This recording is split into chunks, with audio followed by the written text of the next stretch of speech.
you will never be able to achieve enlightenment. Enlightenment is the other round, the other opposite, the other shore of the ocean. It cannot be found. Enlightenment cannot be found within the dualistic concept. Definitely not, because enlightenment is the non-dualistic concept. So therefore, you have a concept of a very much dualistic. For example, you say Buddha Amitabha is a super person, super human being. Buddha Shakyamuni is a super human being. Okay? Your guru, my guru is as well, is a superman. Okay, that means you are not super, or somebody is not super at all. So therefore, you are indirectly boosting your dualistic concept. Then you are not doing GuruYoga practice. So therefore, for example, Guru being Amitabha, okay, very good. Guru being Vajradhara, Guru being Amitabha, Guru being Avalokiteshvara, Guru being Guru Padmasambhava, Guru being a Guru Akshabhi, Guru being a Guru Vairocana, the Buddha Vairocana. Yes, very good, very good. This is very nice to hear that. Yes, your Guru is Vairocana, your Guru is, yes, right, very good. But then, who is Vairocana? Who is Amitabha? Who is the Buddha Shakyamuni? Who is them? Who are they actually? Who are they? That's the question. Who are they? What are they actually? That is the thing that you have to understand. They are not Buddha, they are not Lord, they are not super, they are nothing. They are your emotion, your afflictive emotion, your desire. Some of them are your desire, some of them are your anger, some of them are your jealousy, some of them are your pride, some of them are you're ignorant. That's it. All the thousands of Buddhas and the Bodhisattvas are the manifestation of your own mind, which is exactly the same as how your anger manifests from your mind, how your desire manifests from your mind. That is the thing. Your mind manifests in anger and then do sorts of nasty things. And your desire manifests from the mind, and then you steal and you do all sorts of nasty things. Your jealousy is also manifestation of your own mind, and then also derive into wrong deeds and all these things. So similarly, that all the Bodhisattvas and Buddhas are the manifestation, are the manifestation of, manifestation means like manifests from your mind. It is your mind that how do you say? It is your mind. It is your mind manifestation. So that is the reason why we say that when the mind is manifest into the desire, that is Amitabha. When the mind is manifests into the anger, anger itself is a Vairocana, the Buddha Vairocana. And then when the how do you say? When the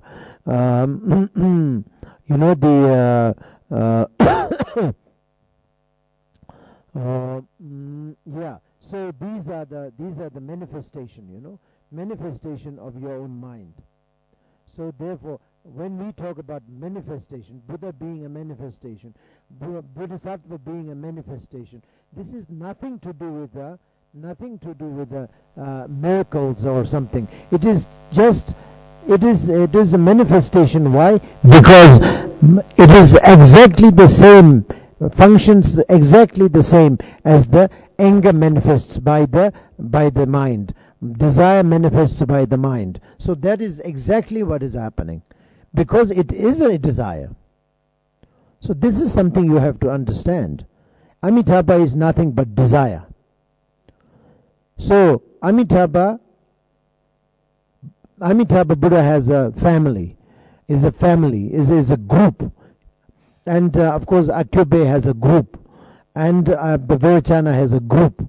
So of course Amitabha group includes the Avalokiteshvara, Guru Padma Sambhava, and all these, the He Vajras, the He Harya Girva, and all these Buddhas and Bodhisattvas. Many of them are the Amitabha group.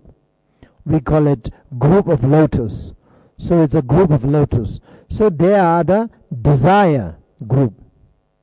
So we have to understand it is with us.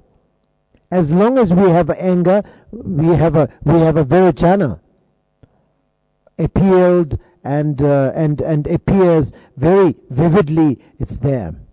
As long as we have a desire, that the Amitabha is very much functioning, very much activated. And if the anger is not there, then Amitabha is not there. That's for sure. That is not right. That is the reason why Vajrayana always say anger and afflictive emotions need to be there, but it needs to be understood. Not like us. The common being, we have a lot of afflictive emotions, but we do not understand what is reality of the afflictive emotions. Therefore, we need a lots of Guru Yoga. We need a lot of practices. We need a lot of exercise and the yoga practices in order to realize, the anger, realize the desire, in order to realize the ignorant, in order to realize the jealousy of ourselves. That is the reason why it's all finally the same. The all Buddhas and Bodhisattvas are finally it's same. Why? Because they all are manifestation of mind. They all are anger, either anger or desire or hatred or jealousy or ignorant. However, all of the afflictive emotions are equally manifestation of mind. So they are the same. That's the reason why we Buddhists, and especially Tibetan Buddhism and the Vajrayana Buddhism rather, we believe that Buddhas are same. There is no need to have a sectarian thought between the Buddhas and the Bodhisattvas. Entirely, basically same. But manifestations are different. They manifest differently. The Buddha Amitabha is different look-wise, manifestation-wise, different. Totally different from the Vairochana. They hold the things different, the colors are different, the sitting postures are different, and all are different. So therefore, they all are different. That means the external appearance is totally different. But actual fact, they are all the same. We always repeatedly say that. And we, as a practitioner, we always need to know that they are the same. But same means what? The secret or the whatever, the message of being same is actually what really it says is that, the all are the manifestation of the mind. It is no different.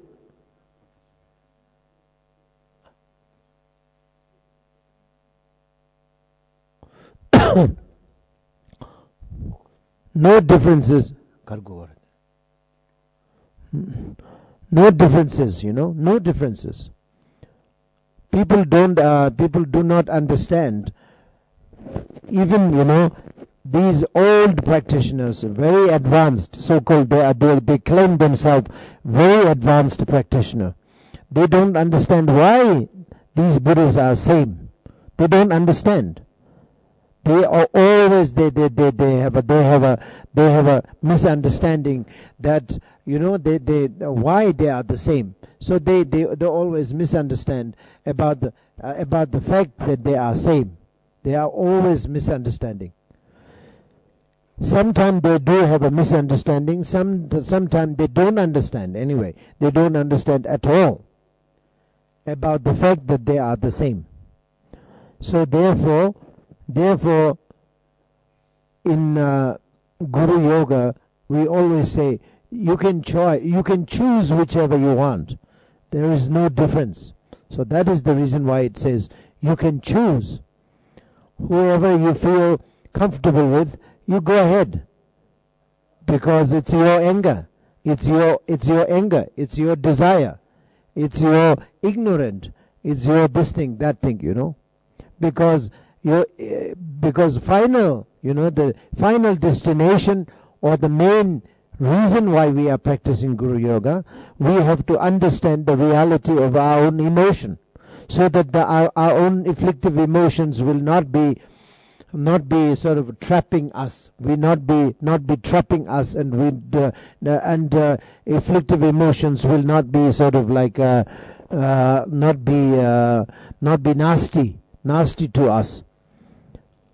For example, not realizing, the fact that we are not realizing the afflictive emotions or the reality of the afflictive emotions, then afflictive emotions, as usually, does, that the afflictive emotions drives you crazy. And we kill each other because of our anger. We eat each other because of because of our desire. We cheat each other because of the desire or jealousy or anything. So all the afflictive emotions, creates lots of problems in this world. So therefore, now what we should do as a practitioner, now how to do and what to do, and what is really the solution. Solution is that you have to understand. You have to do something so that you will understand the reality of afflictive emotions, so that the afflictive emotions will no longer destructive. Afflictive emotions will no longer obscuration. Will not be trapping you from trapping you to the down to the world, down to the samsara. Instead, afflictive emotions will sort of like enlightens you. It lightens you. It'll sort of like it'll support you. It'll give you the enlightenment. Why? Because enlightenment is nothing but reality of afflictive emotions. Reality of, for example, as I said before, reality of the desire is Amitabha. Reality of anger is the Vairochana, and etc., etc. All the 5 Buddhas and all the Buddhas, thousands of Buddhas, all are thousands of your afflictive emotions, which comes in manifestation of thousands, thousands varieties. So that is the thing. So, bearing this in your mind, now when you do meditation, when you do yoga, the Guru Yoga, now you have to understand, when you visualize Guru as Amitabha, what you are doing, what are you doing right now? You should know what you are really doing, what you are really up to. You are visualizing Guru in the form of Amitabha. Why? Because you want to understand everything as a manifestation of your own mind. And also you have to, especially you want to know the reality of your own desire. That is the reason why you are now visualizing Amitabha. So this is the reason. If this is something that you understand or aware of, then you will not have that much of risk. That much of risk. There is not much of risk to misunderstand about the Buddha. To misunderstand about the Buddha saying, Amitabha is the super, Buddha of light. They say Buddha of light. Or many lights, thousands of millions of lights radiates by the Buddha Amitabha. So therefore we say, Buddha Amitabha is the sun, such a wonderful, because this Buddha can give a special radiant light which other Buddhas may not be able to do it. It's nonsense. It's, yes, of course it's said in the sutra that, that this light, this Buddha is known as the one who has radiant light, how do you say, radiant light radiates all over the world to benefit all sentient beings, or something like that. But that doesn't mean anything. It just means, it just means that the reality of the desire is the radiation, the radiant light. It has a radiant light tremendously for the sake of all sentient beings. That's all what it means. So you have to understand that. For example, when you don't realize, when you are not realize desire, the reality of desire radiates into a different varieties of wanting, needing, all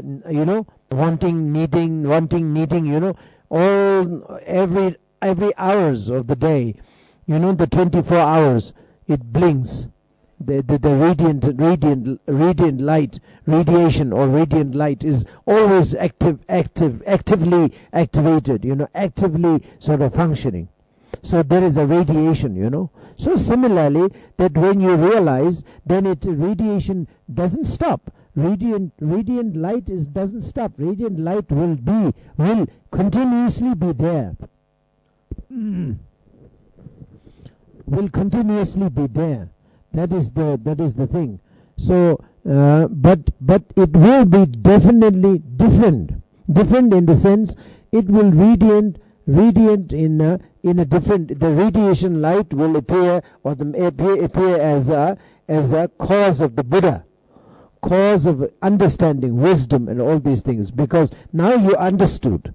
So therefore, entire radiant light will be the wisdom. It is light. They call it light. The people call it light. There's no light, but people call it light. So therefore, I don't know in English, I don't know what to say, but in Tibetan we call it we pa me. So we is a light. Pa means no measure. Me means no measure. Immeasurable light. So immeasurable light is the name of the Amitabha. So this means, this sounds that the Amitabha has a radiant light, like a immeasurable light, like a sun. But it is not true. Amitabha doesn't have a light. Amitabha is not there anyway. Amitabha is just illusion. It is not there. Forget about light. But there is no Amitabha anyway. So what is Amitabha then? If you say there is no Amitabha, then what is Amitabha? Amitabha is, as I said, I have to repeat again, Amitabha is your desire. That's it. So then why Amitabha? The sutra says Amitabha has many lights. What are the lights? These lights are the same as your desire. Your desire has a lot of light, lot of action, activities. The desire is one of the main afflictive emotion that really radiates a lot. It has a very strong radiation, if you like. You can call it like that.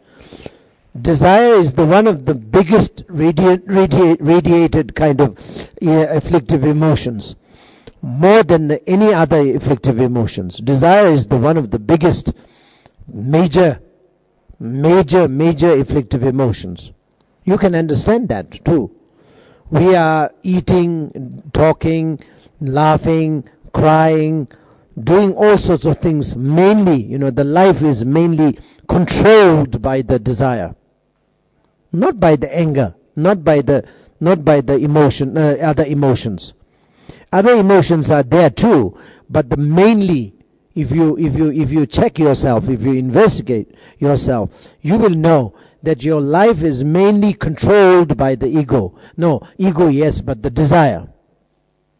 The desire is the strong, it has the strongest radiation. It really moves entire world. The world is moving by the desire. World is manifests by the desire. Even, we come here to the retreat, also desire. Desire brought us together here. If we don't have a desire, we will not come here. We will never be here. Of course, again, there is a misunderstanding. Most of the Buddhist people, desire means it's like a taboo. It's not something that you can even mention that. Desire is something dirty, something disgusting to talk about, But it's not. Actually, desire is a beautiful thing. Desire brought us here together. Desire brought us here, and desire asked me to talk. So you guys have a desire. Thanks to your desire, I have to talk. I have to give teaching. Otherwise, I will not give teaching. It is your desire that made me teaching here. So your desire is a beautiful desire. Why you cannot even speak out desire? Desire is something shy, shameful, embarrassing to talk about. Buddhist is, idiot, Buddhist always makes every people feel embarrassed to talk about anything. And then people will be so panicky even to talk about it. People will be so panicky even to think about it. So then people become like a robot. People become like a frozen. People cannot talk, people cannot think, people cannot do that, this and that. People frozen. People get freezing, frozen. So, then there's no action. Then, of course, those people who has a little bit of liberty to say, to do things, to think about, then they get scared. They get scared. Because they get scared when they see the people getting frozen. Of course they don't want to be frozen. So they run away. Because, they see the people and they say, oh, they're getting frozen. Oh, better not go there. Better not to practice. Better not to even closer to that. So there is no openness. Everything is frozen. So, that the expression of desire is not acceptable. You cannot even express. Forget about the practicing, but expressing is also prohibited. Emphasizing about the desire, expressing that, using that language is really taboo in the Buddhism. Desire is very taboo. You can't say that. It's a very embarrassing word. But actually desire is a beautiful thing. You have to understand what is the reality of the Buddha desire. On top of that, then this actually what I meant to say is that, that takes you to the understanding of the Buddha Amitabha. That you are going to visualize on top of your crown, or maybe in front of you in the sky. Inseparable from your Guru. Inseparable from your Guru. So this actually means your Guru is nobody but your own desire. The Guru is nobody but your own afflictive emotions. So therefore, that is the reason why, as I said yesterday, Guru is a union. Guru is a universal truth. You mustn't see a Guru as a human being.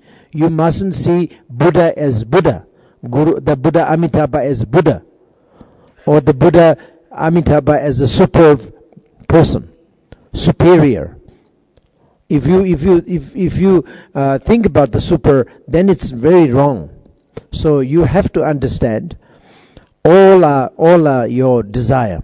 The Amitabha is your desire. Avalokiteshvara is the manifestation of desire. Guru Padmasambhava is a manifestation of the desire. So these are one group. So it's the same thing. Anyway, Sutra said Guru Padmasambhava is manifestation of Avalokiteshvara.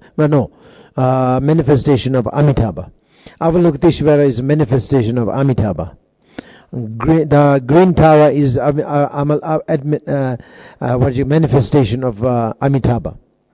So this is Sutra's language, manifestation of Amitabha, which actually means it is how do you say? It's the second development of desire. These are the second development of the desire. And the Amitabha is Amitabha itself, the Lord Amitabha, Buddha Amitabha, whatever you may call, is the desire. Nothing but the desire. So one of the five major aspects of the mind. One of the five major aspects of the mind. Sometimes we call it, in a samsaric language, or these are the five major poisons. So it's a very big. So this is what we make people very frightened to talk about. Poisons. Wow, terrible. So this is the poison. This is not even worth it to even talk. It's a poison. It's embarrassing if you have that poison. Yes, it is poison, because if you do not know the reality, then it is poison, because it makes your life horrible. Desire makes your life horrible. Anger makes your life horrible. I mean, this is very understandable, We don't have to talk about it. You just have to understand.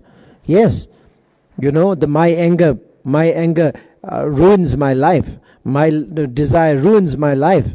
My jealousy ruins my life. I can understand. Everybody can understand.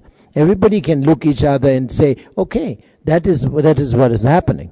So it is understandable. The Buddhist doesn't have to talk about. It's understandable.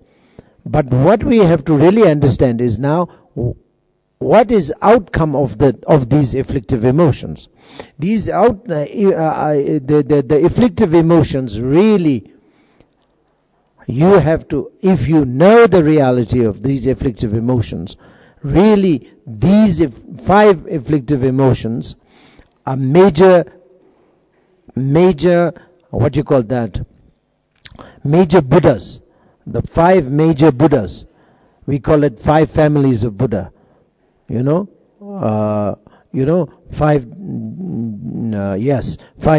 major Buddha. So five major Buddhas are the five major afflictive emotions. So this is something you have to understand. Then with that understanding, then you have to visualize Amitabha there in front of you. And when you visualize it, you have to be visualizing very clearly.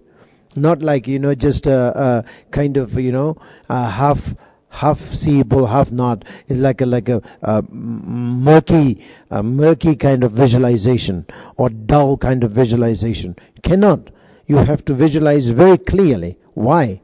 Because, this clear visualization will make you more activated in terms of benefiting others. When you get enlightened, you will be more activated in terms of benefiting others. If you have a murky kind of visualization and you cannot really visualize very clearly, then the activities of the benefiting others and also activities of your own practices will not grow as much as you want or as much as you're supposed to be. So therefore, visualization is very, very important from the point of view of skillful method. It is a great skillful method to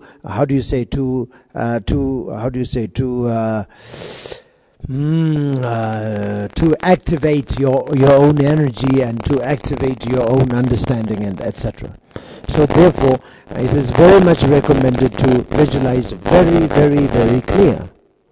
That is also one of the reasons why, nowadays, of course, you have a television and video, CD, VCD and DVD and all these, I don't know, whatever, so many things. Now it's, again, I think we have a lot of varieties of, a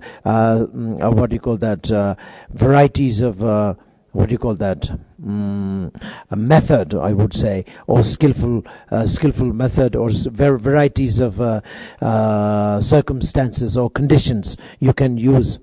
But before, in old time, we have the only thing we have is tanka. In Tibetan, we call it tanka. In the West, I don't know what they call, but I think it's just a painting. The painting. Painting is the only one that we have. So we paint Avalokiteshvara, we paint Amitabha, we paint all the Buddhas and Bodhisattvas and all these Dhaka and Dakinis, and then you You hang that painting in front of you. Because for those people who cannot visualize very clearly, then they have to hang the tanka, hang the painting there, and then look at this tanka for many hours, until you really sort of like can sort of mesmerize yourself with the vision of that Buddha and Bodhisattvas, whatever you are visualizing. You have to do that. So this is a method.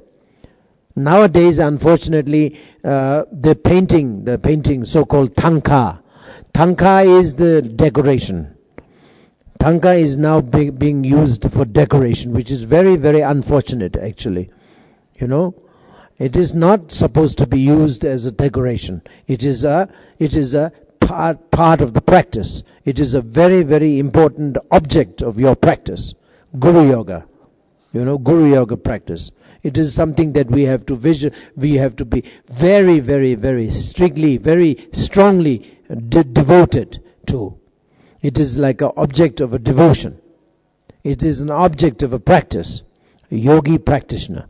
They have to carry, sometimes this is so special, so precious, that you don't want to even show to other people. It is a secret. Especially the Vajra Yogini and Chakra Sambhava, Kala Chakra, all these tankas are not supposed to be shown to the people. It is very much like a secret. Therefore, you often see there is a two red straps in the on top of the tanka. You can see these two red strap is we call it wind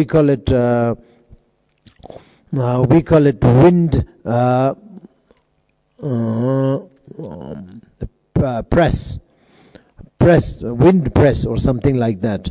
If you literally translate into English, wind press, which actually means it's supposed to be stopping. The pressing down the cover. If the wind come and blow, it's supposed to be covering the what do you call that? Stopping the cover from blowing by wind blowing by wind. Because if the wind comes, then the cover how do you say it opens the cover tanka, so then everybody can see it.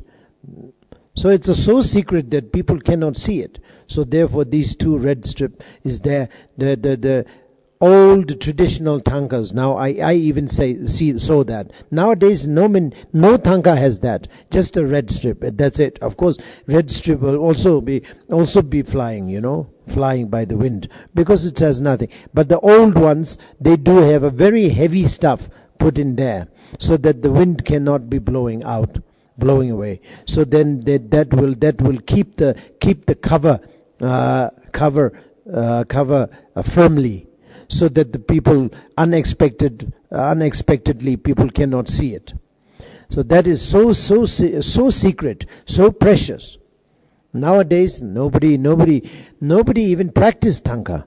Tanka is not supposed to be practicing right now. It is just a decoration, If you are rich, you can buy a lot of tankas. Then you can display everywhere. If there is a space, so that you can display, and then you can just that's it, like perfectly decoration anyway, just a decoration, which is very, very sad. However, what I meant to say is that if you do not have a skill of the visualizing very clearly, then what is the next option or next sort of a solution to make your visualization clear? You might want to use the the tanka, means the painting. Tanka is Tibetan language anyway. Sorry, the painting, painting, the beautiful painting, not like those the paintings those are available in the shop. These are rubbish. These tankas that you can see in a shop, you can sell, you can buy. This is a rubbish. They're just for tourists, Tourists just to. They now I saw a few tourists. They make trousers. They make trousers out of tanka. They make pants, trousers out of tanka. I have seen that. They make a T-shirt out of tanka. The painting. How bad the age, how dark age it is. You can understand now. They can make trousers out of tanka. It's just unbelievable, So, forget about keeping it as a GuruYoga, main object of GuruYoga. But they are making trousers out of tanka. It's just unbelievable, So they can sit down, they can pee in, they can sit on, they can pee in, they can do all sorts of things on that. Of course, it's because it's made into the trousers. Can you beat it? I mean, it's just unbelievable. For us, for me, is it like a taboo? I really felt like so many months I couldn't really talk about that. I couldn't. This is not something that I can't understand. But nowadays, it comes like that. So therefore, these kind of things, whatever it is available in the shop or something, this is not right. You have to really make it so nicely. The painter should be a yogi. Painter should be a practitioner who understood the reality of the desire, reality of the ignorant, reality of the anger, everything. Painter, him or herself, should be a practitioner who has an advanced meditation, advanced understanding. And he should be the painting. And then he knows when it comes to his fingertip, then this comes in a real painting, the real practitioner practicing painting, I would say practical painting. It is the authentic way of painting tankas, making tankas. So this is something that you have to understand. You have to get that kind of tanka, no matter how expensive or how those really real true tankas, painting tankas, the true painted tankas are very, very cheap. It's even free. Those expensive tankas are the nothing. It's a rubbish. It's like a garbage, I would say. So you have to understand these things, So, however, this is not my business to talk about. Anyway, this is none of my business. But I'm just saying this because you guys are newcomer. And especially in the Tibetan Buddhism, they have tankas and this and belt and bajra, damaru, I don't know, many. Your Mahayana doesn't have. Your Mahayana has a round wooden one, tok, that's it. Very nice. Very simple. You beat that and then that's it. Or maybe at most you have a beautiful bell and then you have a beautiful drum. That's it. But we Vajrayana, we have a lot of different things, So you can get lost in nowhere. So you have to really be careful when you're interested in these sort of things. You have to know how you really have to really deal with them. And that's very important. So now, when we talk about tanka, you have to have a painted tanka, proper one, and in front of you, so that you can then watch hours and hours and hours, days and weeks and months, so that you can, if you dare, if you sort of what you call the gaze, it's not only look but gaze. You have to gaze. You have to really be like staring at it. So then, if you do it, then until you have to do it until you sort of get familiarized very strongly, so that you can visualize it very clearly. So this is what you have to do.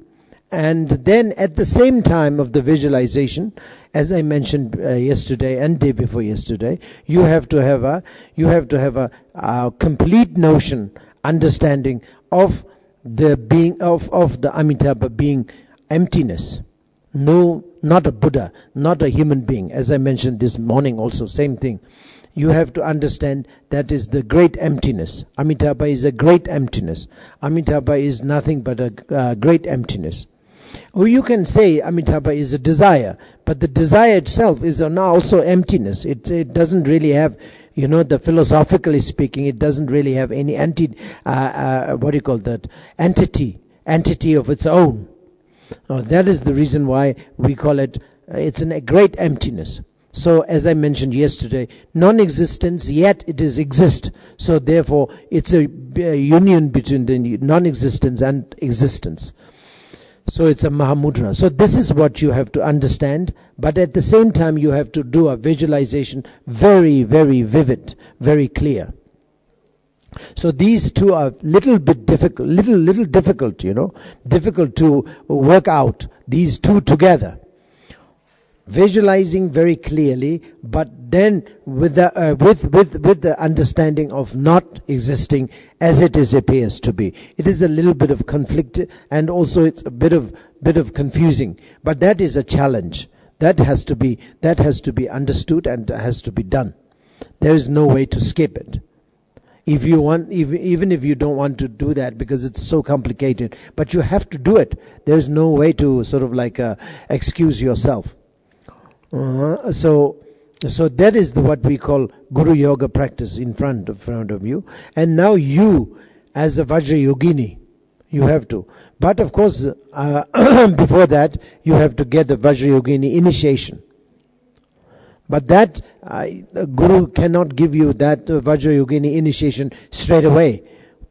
Unless you finish the Ngondro preparation, the preliminary practices, preliminary practices need to be done at least 4 times, 5 times, and that means, you purify yourself so that you get to prepared for further practices such as Vajrayogini, such as like Guru Padma Sambhava and Chakra Sambhava, Kala Chakra, and Hey Vajra, etc., etc. You have to, the prior to practice of these things, you need to really go through the preliminary practices.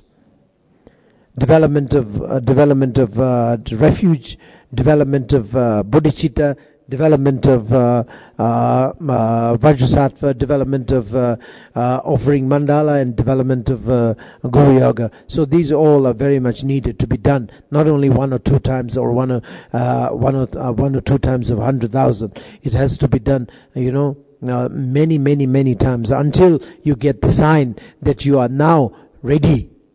First sign that you may be having is that you'll have a great devotion towards your guru and the practices, understanding. And then the second, of course, second is that the compassion, as I mentioned before many times. So that the devotion, compassion, wisdom, the diligent, sense of diligent, and all these things will come. So then this is a good sign, and then you will get the initiation of Avalokiteshvara.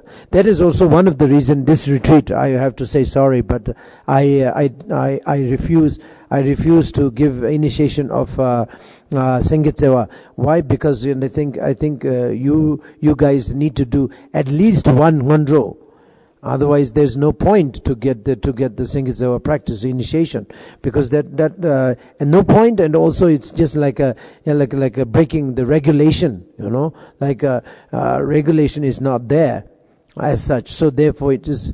Therefore I said I may be giving a Sangit Seva initiation maybe next time, next retreat or something like that. Until then, maybe you may be able to sort of finish several sort of practices of Ngondro. However, if you finished Ngondro, or if you got the initiation with a devotional mind, then you have to visualize yourself as a Guru, Vajrayogini. And Vajrayogini is nothing but the emptiness. Vajrayogini is nothing but it's the feminine's energy. Feminine's energy. So that is the thing. So feminine's energy is the masculine energy, feminine's energy, we say. So feminine's energy is, of course, it's the energy that derived from the non-existence. The part of the phenomena that is non-existence part. It is the feminine's energy. And the masculine energy is the existence part. That is the masculine energy. So masculine energy often comes as a male deity, male deities, male deities, and the feminine's energy often comes as a female deities. So that is the thing. All the female deities comes or like derived or manifests by the feminine's energy, and the feminine's energy is definitely non-existence part of the existence, non-existence part of the existence. And then the masculine energy, which often manifests into the form of male deities, are actually the existence. It's the masculine energy. Masculine energy is existence. It's the phenomena, but it's the existence part of the phenomena. So that is the thing. So therefore, it is we do have in Vajrayana practice, we do have thousands of millions, I would say, of deities. Not only one Buddha, but we have millions of Buddha. We have millions of Bodhisattva. We have millions of Dakinis. We have millions of protectors. We have millions and millions of different sort of varieties of Buddhas and all the Bodhisattvas. Even the Buddha also has a female Buddha, male Buddha, and Bodhisattva also female and male, female, and all these things, all sorts of Buddhas.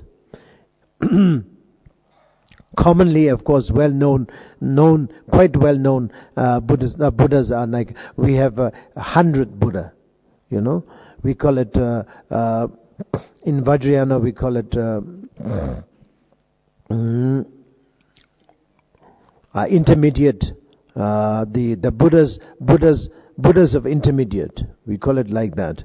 So intermediate, I don't know why, intermediate, yes, right. So Buddhas of intermediate means like there's many Buddhas. Now these 100 Buddhas are mainly very much physical oriented. It is very much physical body oriented. So therefore it is very much practiced. However, we have a lot of Buddhas and Bodhisattvas. Mahayana or the Sutrayana, we don't talk very much about that many Buddha. Even though we believe, but we don't talk that much, because we don't want people to get confused. So therefore, Mahayana practitioner, a Mahayana student, in front of Mahayana student, we don't talk that much. We talk just 5 Buddhas at most, 5 Buddhas, and then 16 Bodhisattvas. 16 Bodhisattvas, 5 Buddhas. That's it. And then there's no Dakinis, We don't talk about it. We don't talk about it because we don't want to confuse them. And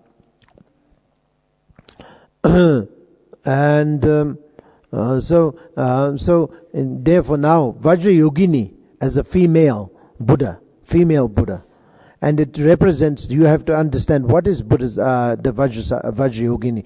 Vajrayogini is nothing but, it is an emptiness, the non-existence part of the phenomena. Okay? And but then again, you have to visualize very clearly. So if you do not know how to visualize clearly, again, you have to go to Tanka, the painting. The proper, nice, genuine, authentic painting. You have to watch and look and then get yourself familiarized with the vision and postures and colors, etc., etc. And you have to do that. And all the bottom line, what I'm trying to say is that, whenever you visualize, Vajrayogini, or you have to visualize Guru as a Vajradhara, Guru Padmasambhava, etc. All these things you should not, you should not think of any of the visualization made out of wood, gold, copper, and that sort of things. You should not have any idea of these nonsense. We have a thorough understanding that the Guru Vajradhara, Guru Padmasambhava, Guru Amitabha, whatever, and also yourself as a maybe Vajrayogini, all of them are nothing but the reality, not the things, but the reality. So that is the thing. Everything has a appearance and the reality. That is the two things. For example, my finger this finger is a finger. It is the appearance. Appears as a finger, but it is not. Actually, the reality is the emptiness. Emptiness of itself is the reality of the finger. And the finger itself, the finger itself, the appearance, is really the appearance. It is the, what we call the external phenomena. Externally, this is a finger, but innerly, this is not. This is emptiness. Emptiness of its own entity is definitely the reality. The reality of the finger. So now, it's the same thing, Vajrayogini is definitely a Vajrayogini in the form. But actual reality of the Vajrayogini is the emptiness of itself. So the emptiness of itself, or the emptiness of a Vajrayogini is itself is of course the what we call the reality. So you have to understand that in order you not to be caught up with that, in order you not to be sort of like trapped by the Vajrayogini, if you like. Many of the practitioners nowadays are trapped by the Vajrayogini, trapped by the Guru Padmasambhava, trapped by the Amitabha, trapped by the the Chakra Sambhava, Kala Chakra, and trapped by the how do you say, Guru also, trapped by the Guru, Then your life become horrible. You don't know how to relax yourself. You don't know how to sort of like open yourself. Instead, you will be like caught up with that. You will be like you will be very much like what do you say, phonetically attached to that. And so you wouldn't be able to open yourself to any other things, any other qualities of any sorts. So therefore you'll be burying yourself underneath of layers and layers of ignorance and layers of excuses, So then, you will never be out anyway. So that is the worse than the samsara, I would say. Samsara, there's a hope that you can get out. And this kind of, digging yourself under the layers of religious things, under the layers of religious misunderstanding, very difficult to get out, because it is much worse than getting down and digging yourself into samsara.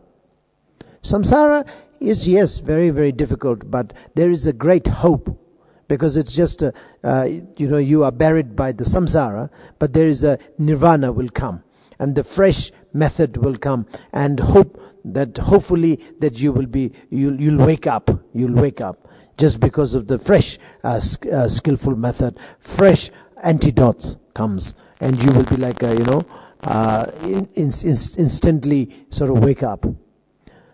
But when you caught up with the religious thing, like caught up with the guru, caught up with the guru fanatically, caught up with the Dhaka fanatically, Buddha fanatically, religious fanatically, then this kind of fanaticism really buries you down forever, because there is no other method to come.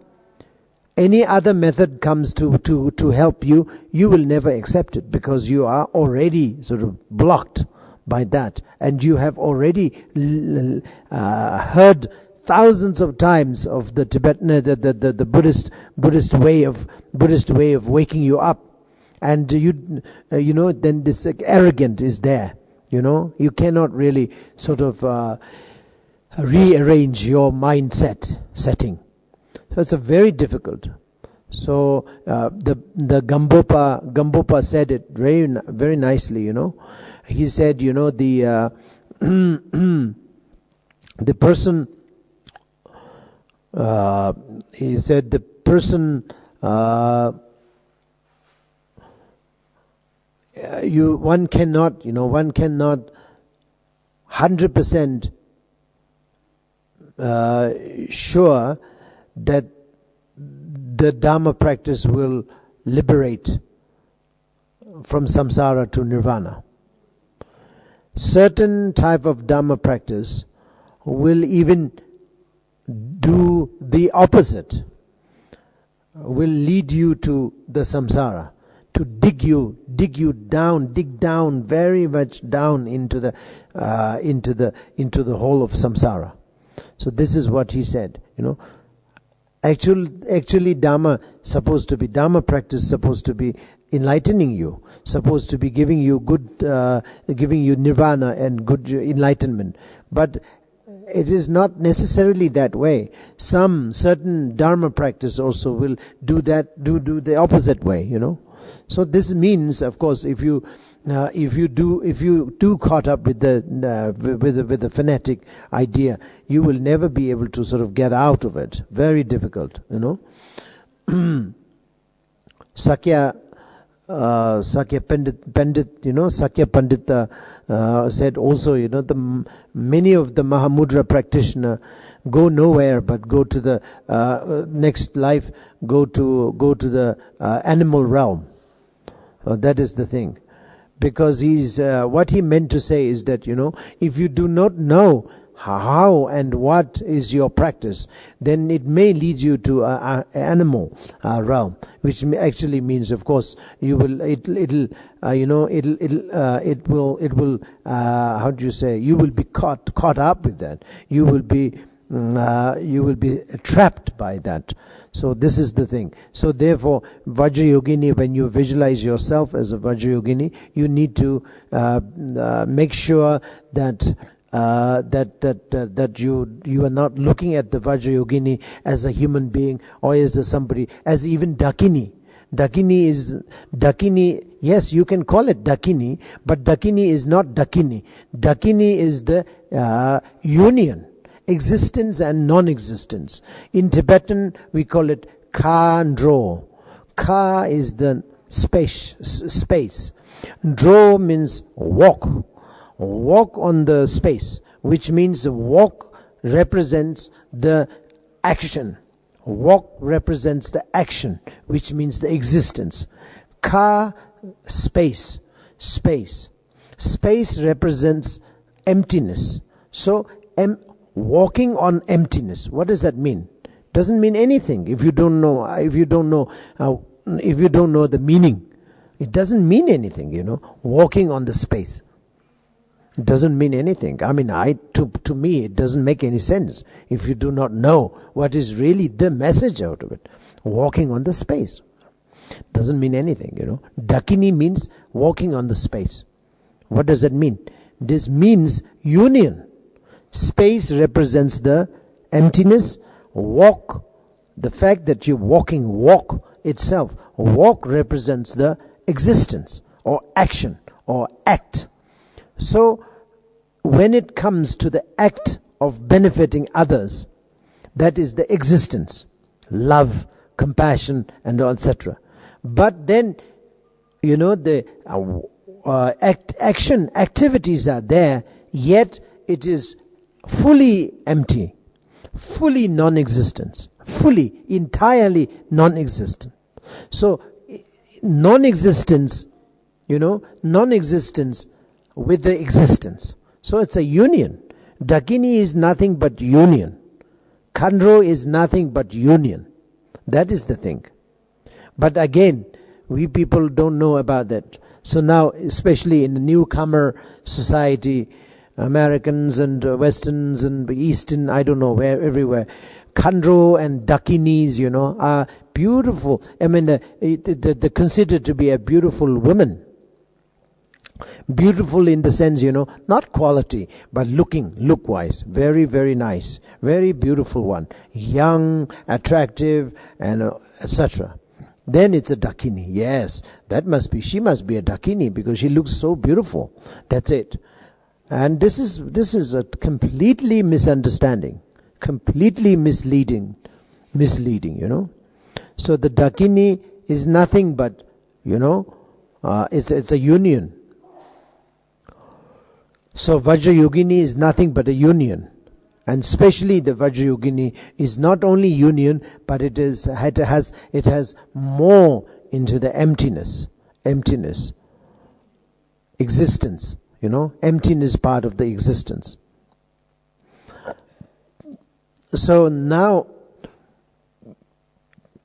when you practice, you have to recite either Hong Urgen Yukin Nubjansam, Pema Keser Dombola, Yasen Chok Ngotuni, Peman Jone Shesuta, Kordo Kando Mambe Kor, Kegi Jesuda to Chinjil of Ches, Guru Pema Siddhi Hong, or maybe Om Ah Hong, Bajara Guru Padma Siddhi Hong, Om Ah Hong, Bajara Guru Padma Tunting Sal, Benzer Samayanza Sarva Siddhi Pala Hong Ah, Shima Harinesa Ratsaria Zita Shing Shing Zanza, Guru Kandu Toje, Daja maybe Punam Lila Kui Chinjil. Ngala sungi chinjil, ilatuki chinjil, onjikur, juji tapar chinjil, lamshin jongwar chinjil, kuji topar chinjil, omahum benzan, guru pema dewa dakini, kaya abikenza, waka abikenza, atsita abikenza, hung, sarva abikenza, shi. So these are the practices, that ritual practices you may do. So you have to, while you are doing that, the main thing you have to recite is, of course, not all, but just to recite either the 7-line prayer or Om Ahum Bajra Guru Padma Siddhi Hum. That's all. And while you are doing that, you should be visualizing radiant light coming out of your heart.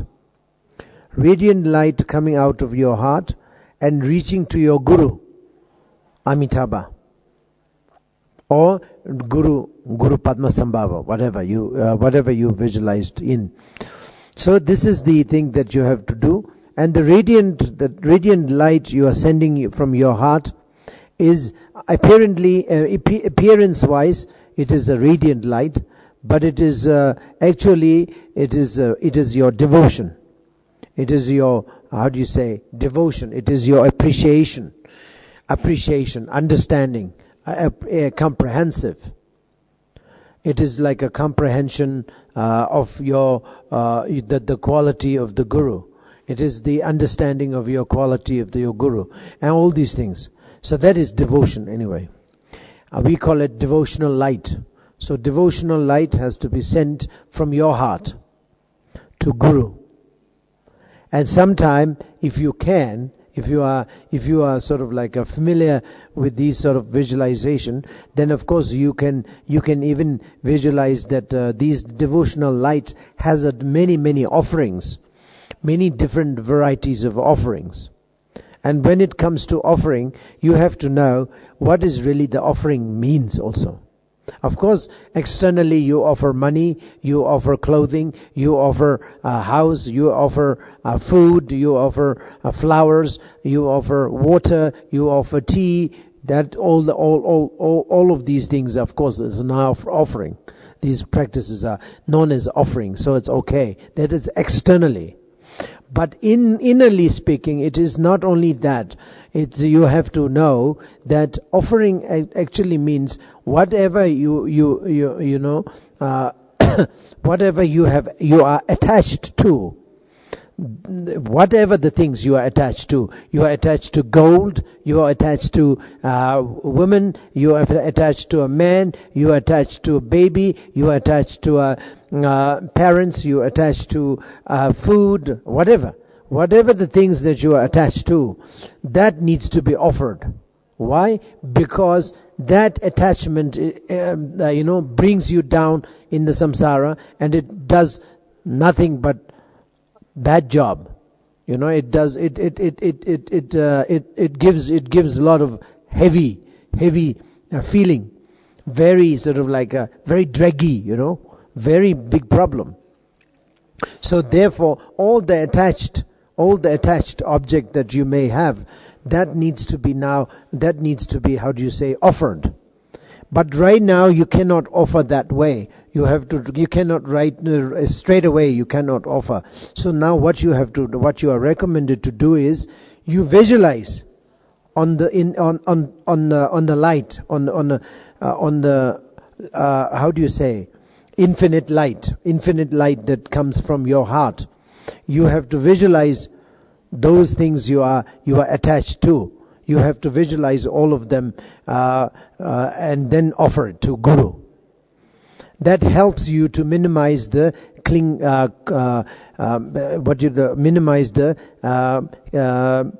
minimize the clinging attitude, graspy attitude, attachment to the things that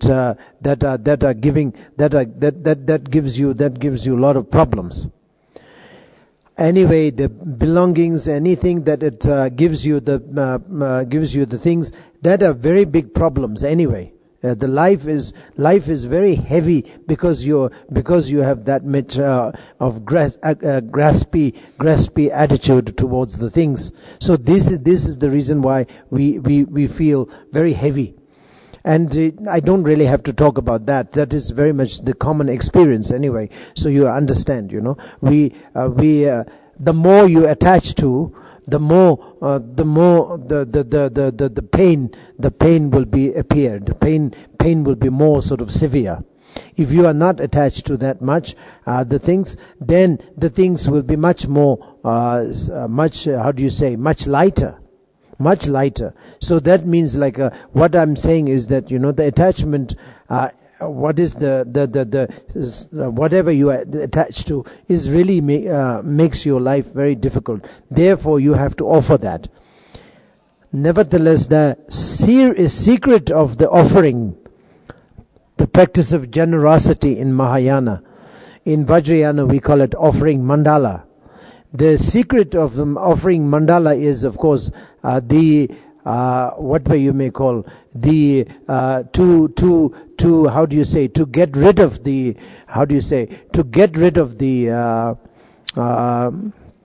attachment. So this is the reason why you are recommended to offer anything, whatever you like. You have to offer whatever you feel attached to. That has to be offered. So you have through your visualization you offer. If you are attached to the fact that in any way you are attached to say flour, you offer flour. You attach to the money, you offer money. You attach to a human being, you offer you attach to an animal, you offer that. You visualize that. So this is the way you have to do it. You have to do it like that practically. So that will help you to sort of generate the energy and also strength. So this is what we are doing in the GuruYoga also, that you have to offer the things to the Guru, and along with the radiant light. So this is time to time you have to do it, and the radiant light overall, it's a devotional light.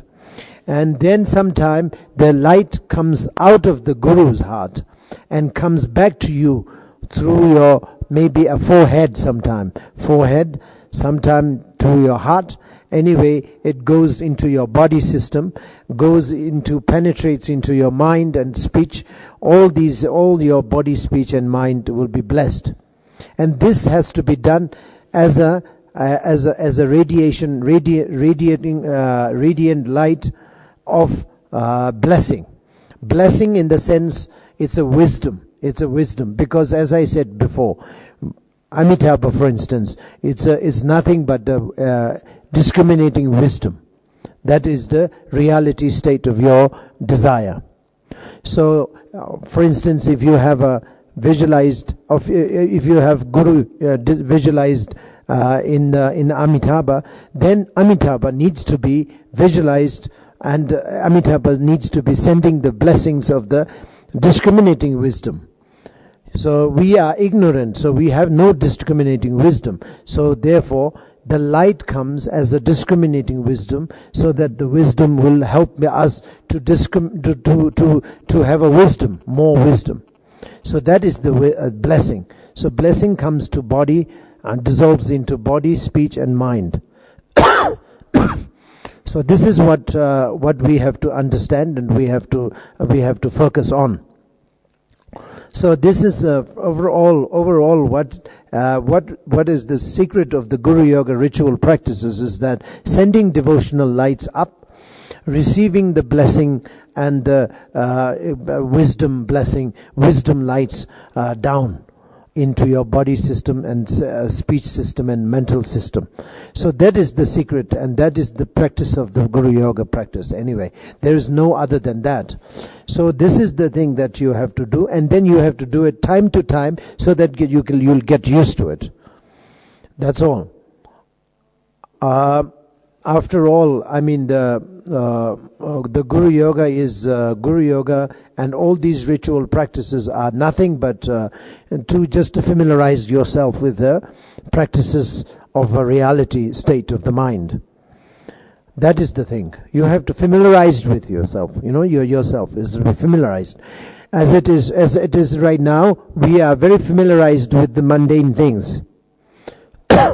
You can go in the kitchen, set up the fire on, and put the pot on, pour the water in, and then of course you put the tea and cut the vegetables and all these things. You are very familiar with that, doing all sorts of things. And then of course outcome is, of course, there's a delicious food will come, and then you will eat it, and that sort of things. But these are very, very, very mundane thing, and they're very familiar with that. So now, divine-wise, you have to also be very familiar with that. So now what you have to do is you have to be very familiar with the divine things, like sending or offering your devotional state of mind, and then receiving the blessings, discriminating wisdom from the discriminating wisdom, like Amitabha, and that sort of things, divine. It's not easy right now. Why? Because we are not used to it. So therefore, we have to do it again and again and again to familiarize to yourself with the divine things. So once you do that, then once you manage to do that, then you get promoted. You promote yourself into then better state of the bhumis. Bhumi, there are bhumi, first bhumi, second bhumi, third bhumi, until 10th bhumi. Until the enlightenment, we have when we have a lot of bhumis. So you have to understand all these things one after the other. Bhumi is nothing but this just a process of development. One has to be developed one after the other. You have a lot of different varieties of development and levels of development. So all the development needs to be done one after the other. That's a very important. So GuruYoga is one of them, one of the development. So that has to be used to. Has to get a sort of you have to feel, you have to get familiarized. So that is the main thing I'm talking about. And not only I'm talking about, but it's a main secret thing of the Vajrayana practice. All Vajrayana practice, including GuruYoga, all are exercise. All are nothing but exercise to make yourself familiarized with the exact, actually like actual reality of one's own state of the mind. That's all. So one's own state of the mind is either desire, anger, jealousy, and pride, and ignorant. 5 of them is very much the manifestation. So you have to understand that. Therefore, to have to understand in order you to be understanding, in order to make yourself understanding all these things, you have to be familiar with these reality of these 5 defilements, these five defilements, and these 5 afflictive emotions. Therefore, Amitabha is there to be practiced. The Vajrayana is there to be practiced, and that all the Buddhas are there to be practiced. That is the reason. Otherwise, why the Buddhas need to be practiced? There's no need to be practiced. If the Buddha is separated somewhere there, and we are separated somewhere here, and then why do we need to practice? What's the point of practicing Buddhas? There's no point. Even if the Buddha can give a little bit of blessing, so what? I mean, okay, we need a little bit of blessing, but of course, a little bit of blessing can be obtained from trees and from waters and from elements. All these things we can get minor blessings everywhere. That's not a big deal. We have to have a complete blessings from those 5 Buddhas, and these complete blessings can only be given by the complete Buddhas, complete perfection Buddha. That is great perfection, we call it great perfection. The Buddha of great perfection can only be given this, whatever that is, whatever you may call, the complete Buddha. We call it Yang Takpar Dzogpe Sangye.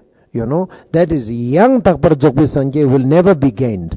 There is a Buddha, but there is no Yang Takpar Dzogpe Sangye. Yang Takpar Dzogpe Sangye can only be given, or only be obtained with the blessing of the 5 family Buddha. And 5 family Buddha. Why 5 family Buddha is so special? Is because 5 afflictive emotions are the 5 family Buddha. So therefore it is us, nobody else. It's us. It is us. And in other words, you can say they are within our system, within our mind. So therefore, it is very much assurance, very assured that we can achieve enlightenment, not long,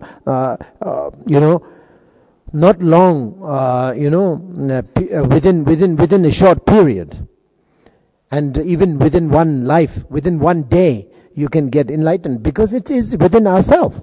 There is no need to watch and look for Buddha, look for enlightenment. It is within ourselves. That is the inner secret GuruYoga, which is primordial GuruYoga. So that has to be done, and the recitation, 7-line prayers. In terms of 7-line prayers, you have to do 100,000 7-line prayers.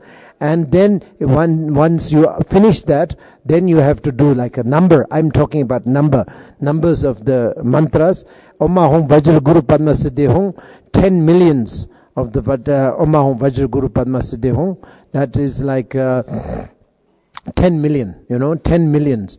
And this is the least number.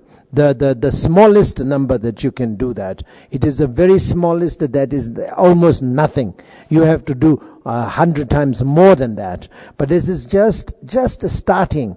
10 million Om Ahom Vajra Guru Padma Siddhi Hong as a starting part of the GuruYoga, which is nothing but just a starting. Not yet started even, but it's just like a, just born baby, and so this is the thing. So you have to do that. Then after that, then you can tell yourself, you say you finish one set of GuruYoga, but that doesn't mean that you finish your GuruYoga. Your finishing GuruYoga is, of course, very much depends on your understanding. Understanding needs to be accomplished. Understanding about the union, understanding about the Mahamudra, compassion, and existence and non-existence, etc., and great compassion. Actually, as I mentioned the other day, the great compassion, great achievement of great compassion is definitely the achievement, and it is very much the sign of the accomplishment. So that's all I want to say. Thank you very much. So that's the end of the teaching of the Guru Yoga. So then after that, as scheduled over here, that today has a mandala offering. That's the reason all the all of them are here to sort of support the mandala offering. Gudin tangragi yondo mendem bewara jo benzer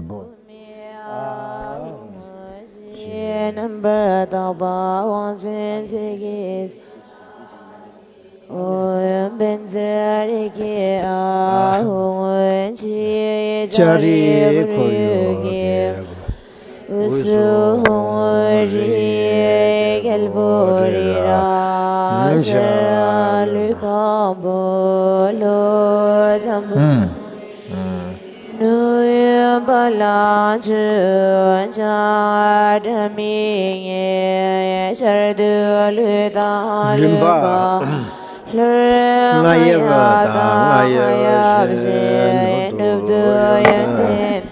Lamjon dro jando dami yengi dar jinbo shiriu pasam gi shinge de juyamba mamoyambe lodo yorlorin boje Nurburin boje junmorin boje lonborin boje lamborin boje tajorin boje mahonorin boje tere chemboye pumbaya gegwa ma tewa ma luma karma medomaya dubma nazama tijaba mani madawa rimbochi do chole nambragel gelse usulagami balzro bunsum zoba matawame dingi sume bedela madambe jemane kashugi perlo gurhe gudin taragi do bulwagi tujin joye dando Jesus shine jingi labde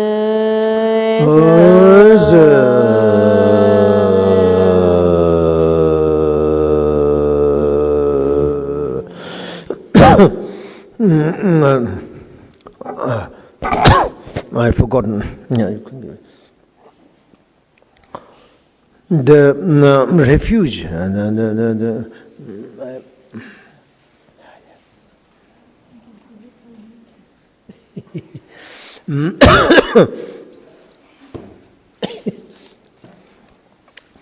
They are asking for refuge, and the refuge actually means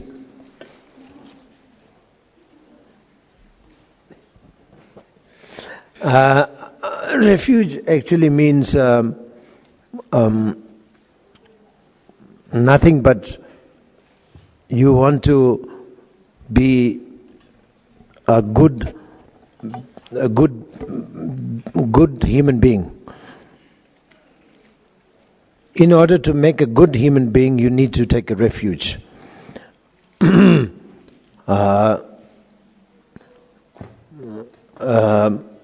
Because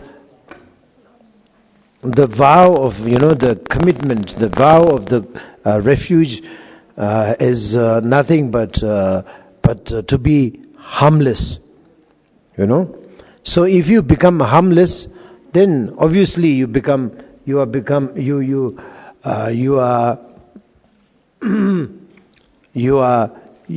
are changing yourself into harmless people, harmless person, good person. So if you want to be a good person, you have to take a refuge, for example. Especially good Buddhist. then that's it. I mean, Buddhist nowadays, we have a lot of many Buddhist people who are not so good, unfortunately. They are namingly they are Buddhist. They claim themselves as a Buddhist. We also see them as a Buddhist, but they are not very nice. I think it's the same with the Christianity, same with the Islamic religion and Islamic and all different sorts of religious followers. They don't follow the genuinely. They don't follow the religion, so they'll have a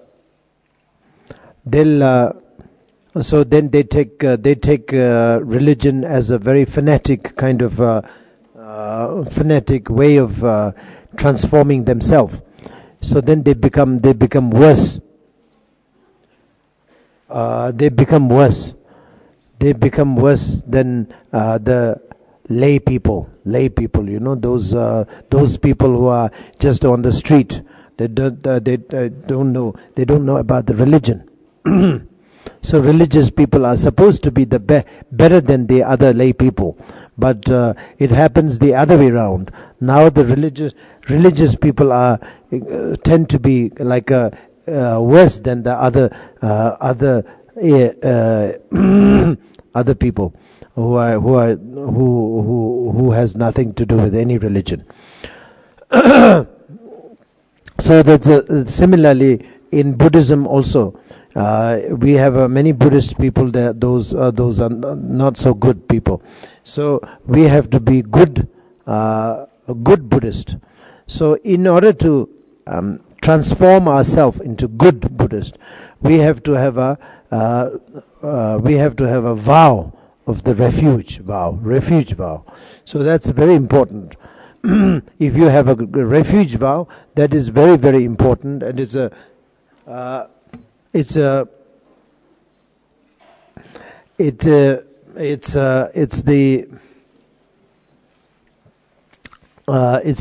only solution, only method to make yourself a good Buddhist. So the main issue of the Buddhist vow, or that refuge vow, is not to harm anybody. And then the Vajrayana, the Bodhisattva vow is not only not to harm anybody, but then the helping others. That is the most important. So therefore, now you take refuge today as a beginner. You need to understand that you have to from now on, you have to follow the path of harmless. You need to follow the path of harmless, and you need to follow the path of helping people, also helping beings. So this means you have to take a vow not to harm anybody. Include all the animals and the ants and small bees, etc. All these animals should not be harmed. From today on, you're not going to be harmful people. You are harmful human being. So you are going to be, from now on, you are committed not to harm anybody. Okay? So now you repeat after me. Tsumba Gonsusol. Da Ming. Repeat by your name. She Giwa. Twindene Sonde. Chisi Tse Pardu. Kanyi Namgi Cho. Sangye La Kepsu Cho. Daja Dan Telwa. Namgi Cho. Cho La Kepsu Cho. Cho Namgi Cho. Gendun La Kepsu Cho. Da Chisi Tse Par. Genyen Du. Tsumbe Zondu Sol. Tsumba Gonsu Sol. Da Ming.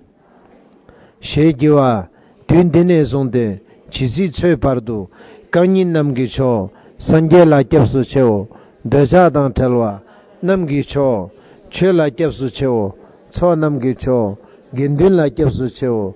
da chisi choi par genyen tu chimbe zondu sol chimba gonsu sol da ming shegiwa tundene zonde chisi choi par do kanyi namgi cho sangela kyapsu cheo dasha dang talwa namgi cho chela kyapsu cheo cho namgi cho gendun la kyapsu cheo da chisi choi par genyen tu chimbe zondu sol sumbe tabshin nudin ki temba so wane kyapju da daju to ni genyen tu shenge ke chewa shi jeba yin kyo gyula damba chewa imbe tedar shebar jidan di jedu chimba gonsu sol da ming she jiwa tun dine sonde chisi chwe pardo kanyi namgi cho sangye la kyapsu cheo besha dang talwa namgi cho che la kyapsu cheo so namgi cho gindin la kyapsu cheo da chisi chwe par genyen tu faban ki zondu sol tabi no. With this now you have got the refuge vow. So vow actually means kind of a boundary. You have made a boundary, or the frontiers, that you will not sort of like go beyond this boundary, so that you will you will never harm anybody.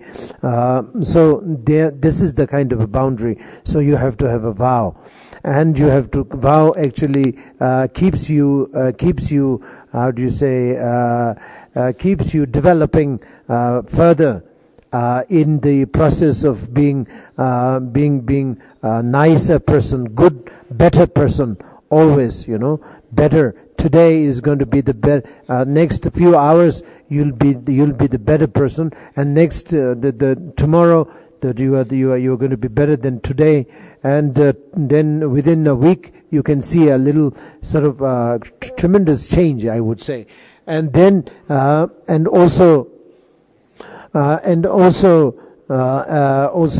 within 2 years, then you can see a great change in your system of way of living life, leading life. So that is what we have to understand. We have to see.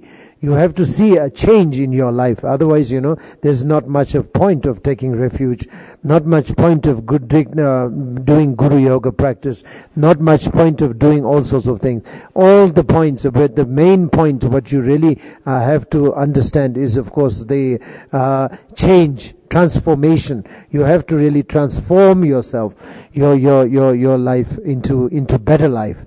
For example, better in the sense, you may have a little bit of anger. Every day you are getting angry, but then, now it is like that. But then after a week or two, or after a month or two, after a year or two, you have to see a great change, that you will not, now you are not angry, then you will see sort of like you will find yourself as a not that badly angry person, and the anger will be diminished and a little bit like a lower. You will see less anger in your day-to-day life, for instance. And also the same with the other emotions. You may be a very jealousy kind of person, and now after a few months or years of practicing Guru Yoga, practicing the refuge, then you see, there's not much of jealousy. Because of understanding, the jealousy goes disappeared, or jealousy goes down, goes sort of like minimized and decreased. So therefore, then one day you will find, I don't have that much of jealousy. Kind of, a couple of years ago, I used to have a very strong jealousy, but now I don't have that much. That means I can see that much of change in my life. That must be my result of my practice, my Guru Yoga, my refuge. So this is a very great thing that you have to see that, and it has to be seen that. Otherwise, that there's no point of taking refuge, even though you may be like telling yourself as a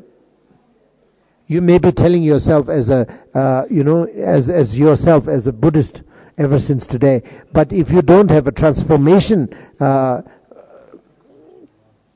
transformation can be seen, or can be sort of can be acknowledged or registered, then this means that means your practicing is not going well.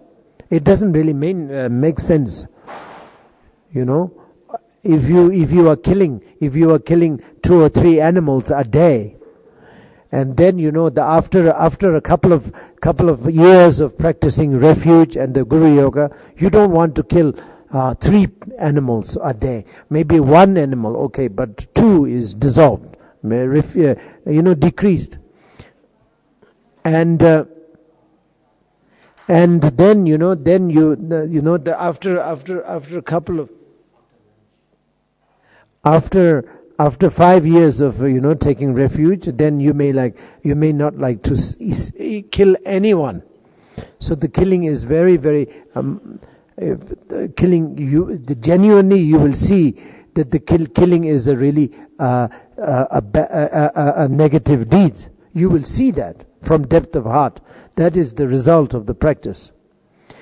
Same with the telling lies, cheating people, and doing all sorts of different negative deeds. You will feel automatically, genuinely, you will see from the mind, from depth of mind, saying that this is nonsense, this is negative, I shouldn't do that, I don't like to do it. So you will be telling yourself.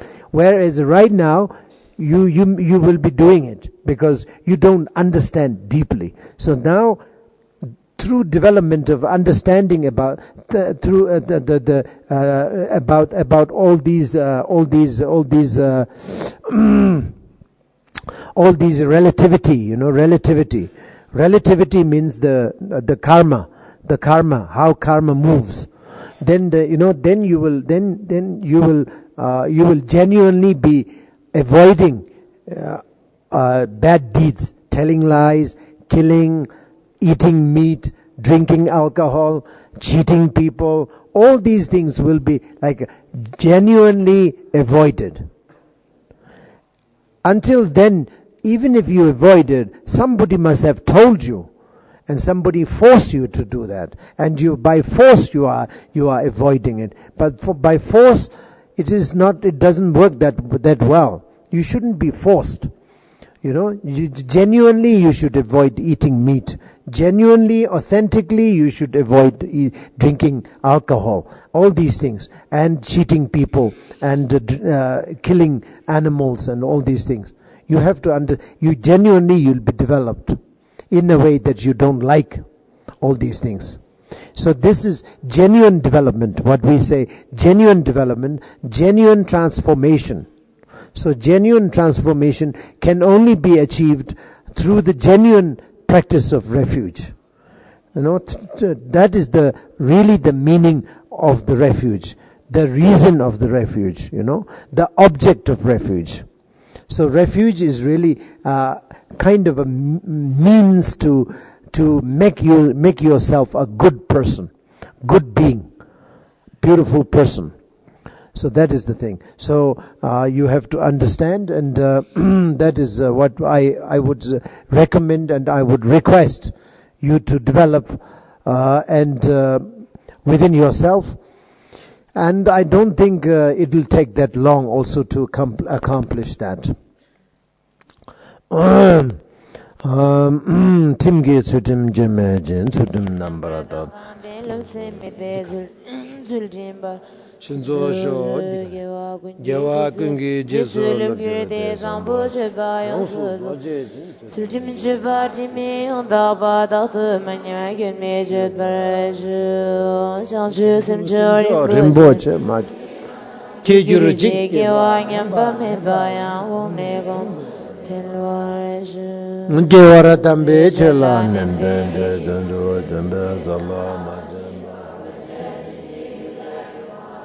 Kondo peve da jejo Nji den lo wazo na norbi cho Sambi rewa tamji Konzi baya sume lama shosum idam layantam jengya tueso namade dirsheshe punzo sonam joble dubeje gyaja tizandoze rogya pa mulo kagabaduse charminen chodo dubage ge kodreze Satso du dirita be de gyomara na de ngagi boyanga kichi chu dang me gam je za me du ji bu je ge toi be ge le zu gu ju na we ze be dong yi la mi gu ning je ga wa cha be ru song je yi che de long zhi yi shi jia shi jie nya ba ni de shi zhe xian da da de xin Zang mi shi na zu yu yi xie zha ba mi ba xia rui xi Ru yu chu din ba gui ki shu rin chen nam la shi ba bu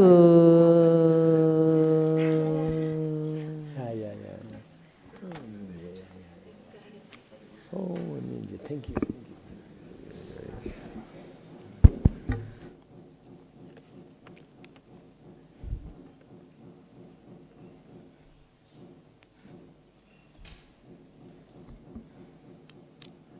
Di Đà Phật, xin mời các Phật tử ở Việt Nam, mời quý vị quỳ hết lên để chúng ta đọc bài thất bạch cảm tạ. Yes, excuse me, on our Dhamma brother and sister. Now we have a few words to thanks to His Holiness and His Eminence and other Rinpoches and nuns. So please raise your hand with palm and we do homage to His Holiness and His Eminence Kamchu Rinpoche. Namo Guru. We are your students who are very lucky to be here. We would like to do homage to Guru Avalokitesvara, the most omniscient His Holiness, the 12th Gyalwang Drukpa. We would like to prostrate with our heads at your lotus feet, His Eminence Kapche Kamchu Rinpoche, our respected Rinpoches and Drukpa Masters. Our Guru, would you be compassionate to let us to express our feeling now?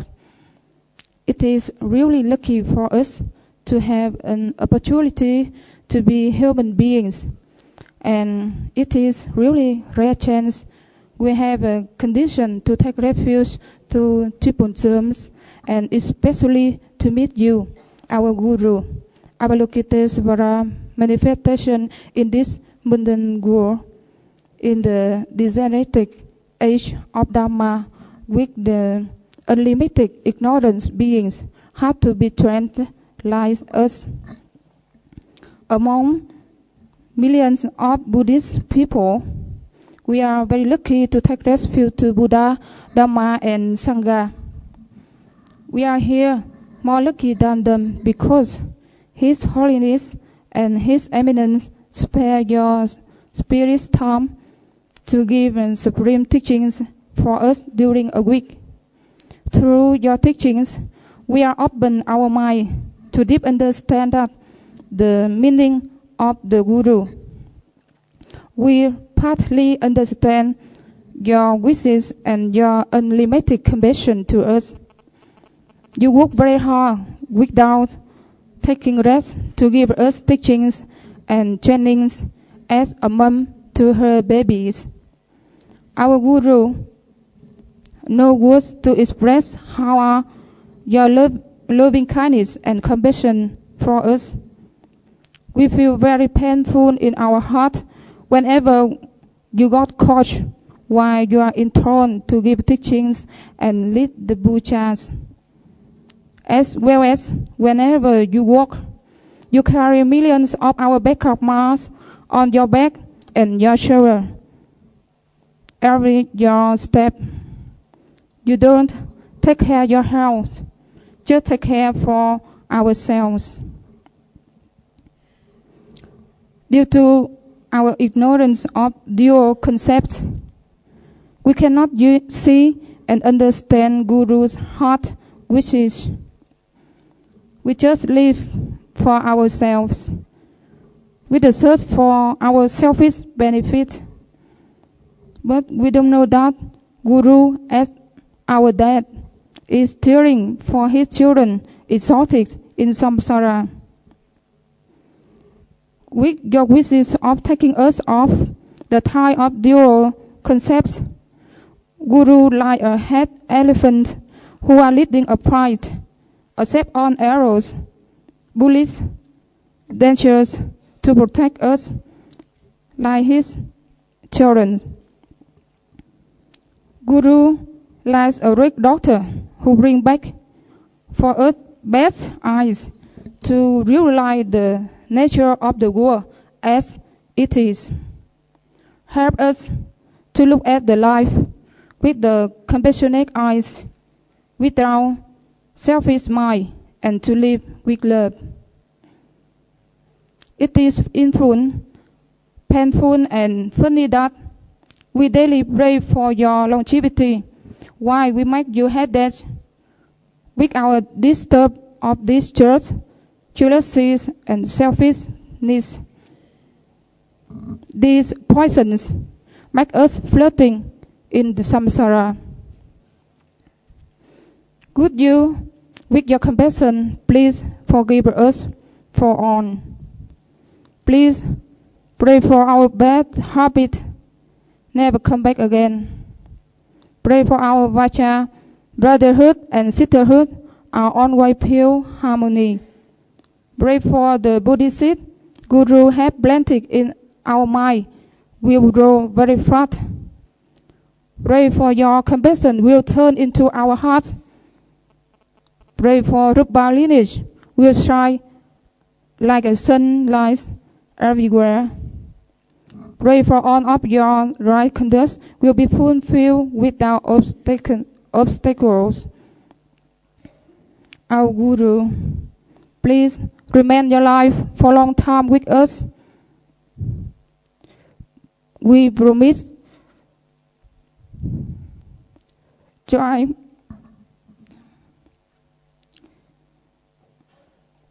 our best to practice Guru's teaching. We know this is the only way to make you happy.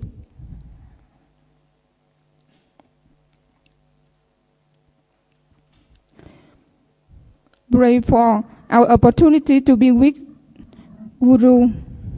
Pray that we shall come back with Guru through thousands of lives for helping on beings. Pray for your smile forever. You are our everything, our Guru. We take refuge to you forever. We would like to express our gratitude to His Eminence Kamchu Rinpoche to give us supreme teachings, and our respected Rinpoches come here to encourage us to practice. May Rinpoches and Drukpa Master live a good health and long life to develop Drukpa lineage, as well as Buddha's teachings for benefits of all beings. We also would like to thank to our senior nuns and on group Amitabha mountain nuns, as well as monks, lay Buddhists, who help us to organize our retreat successfully and beneficially with your physical help and all forms of support. We would like to dedicate all merits we get in this retreat for His Holiness and Rinpoche's good health and long life, and for the enlightenment of all beings. Thank you very much. Yes, and now please forgive us a little time. We would like to translate into Vietnamese. Yeah, thank you.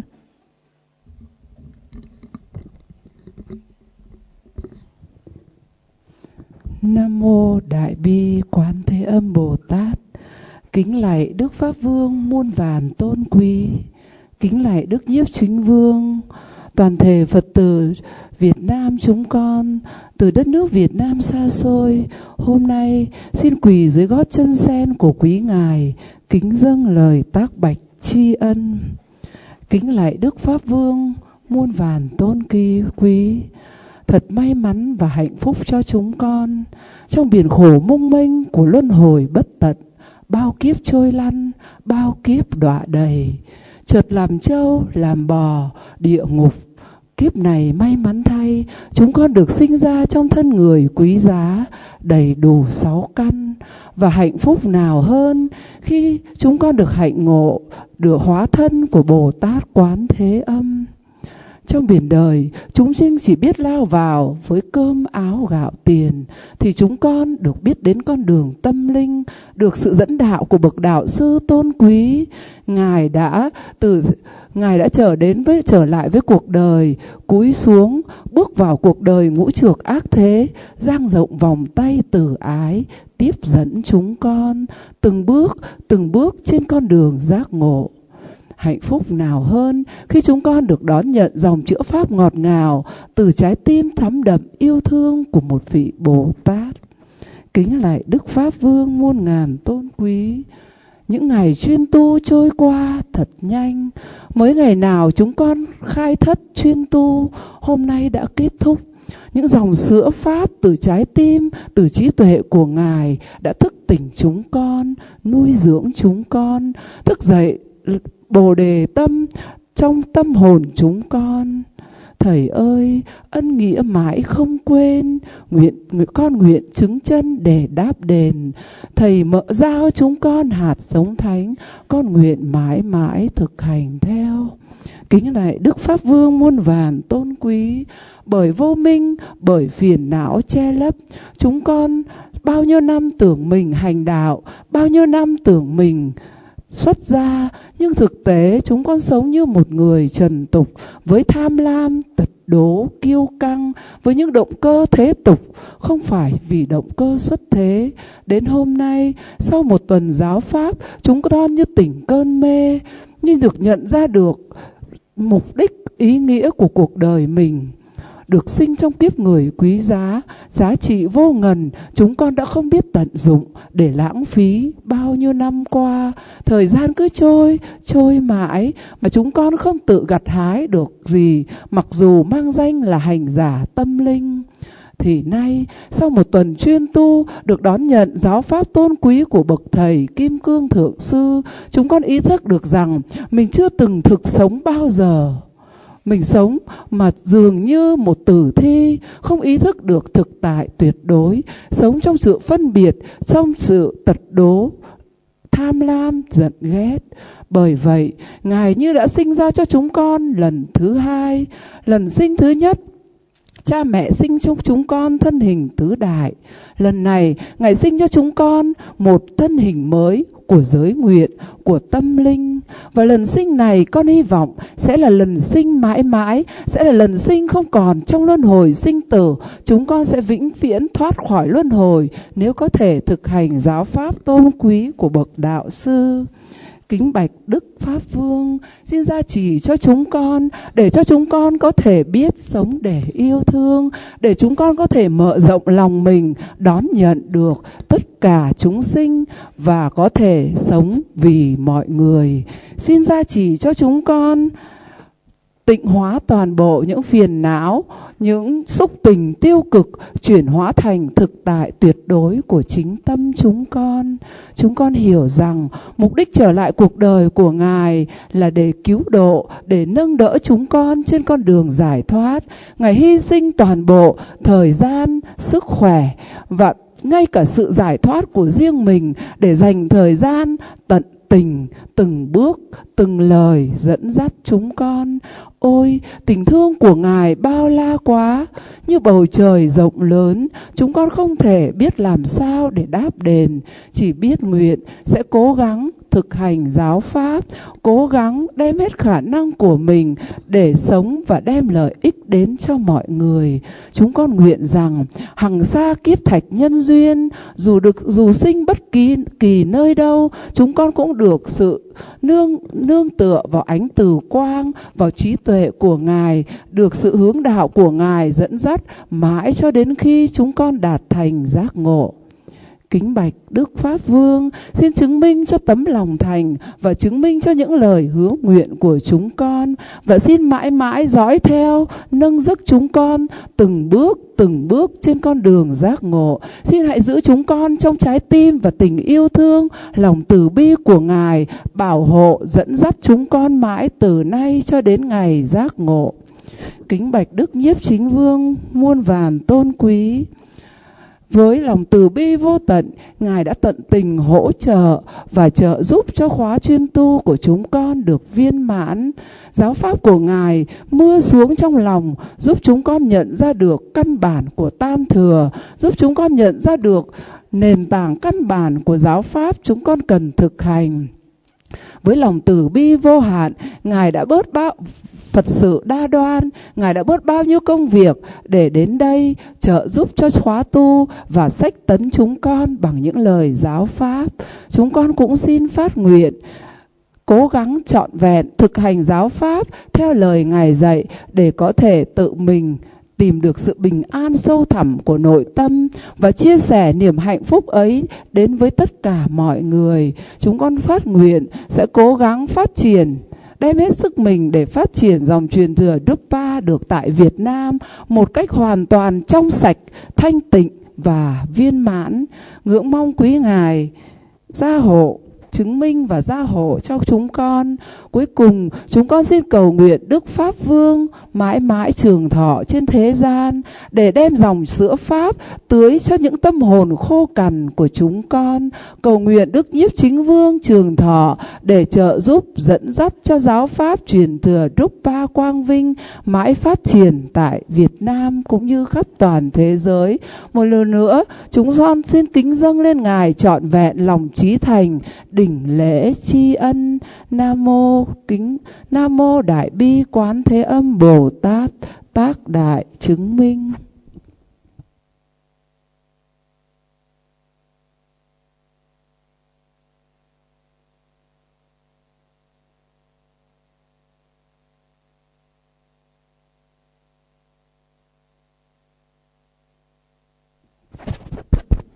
We would like to offer Guru and Rinpoche one song.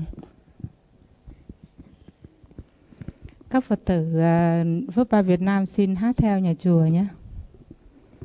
Nam mô Đại Bi Quán Âm Thường Cứu Khổ. Nam mô Đại Từ Quán Âm Hằng Ban Vui. Con xin chắp tay nguyện cầu bậc tôn quý. Con xin chắp tay nguyện cầu Đấng Pháp Vương. Xin dù lòng thương xóa niềm sân hận. Con xin chắp tay nguyện cầu bậc vô ý.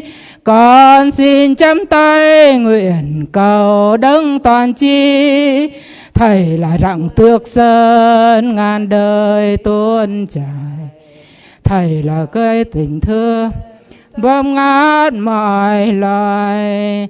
Con xin chắp tay nguyện Thầy luôn sống mãi.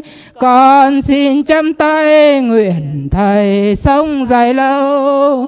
Thầy là suối từ bi muôn đời tuôn chảy. Thầy là cây tình thương che khắp mọi loài. Nam mô Đại Bi Quán Âm Thường Cứu Khổ. Nam mô Đại Từ Quán Âm Hằng Ban Vui. con xin chắp tay nguyện cầu bậc tôn quý, con xin chắp tay nguyện cầu đấng pháp vương, xin rủ lòng thương xóa niềm sân hận. Con xin chắp tay nguyện cầu bậc vô ý, con xin chắp tay nguyện cầu đấng toàn tri. Thầy là rặng tuyết sơn ngàn đời ban trải, Thầy là hương ngàn sen thơm ngát mọi miền.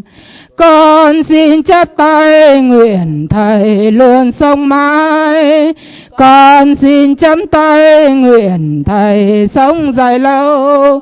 Thầy là suối từ bi muôn đời tuôn chảy, Thầy là cây tình thương che khắp mọi loài. Thầy là suối từ bi muôn đời tuôn chảy, Thầy là cây tình thương che khắp mọi loài. Thầy là suối từ bi muôn đời tuôn chảy, Thầy là cây tình thương che khắp mọi loài.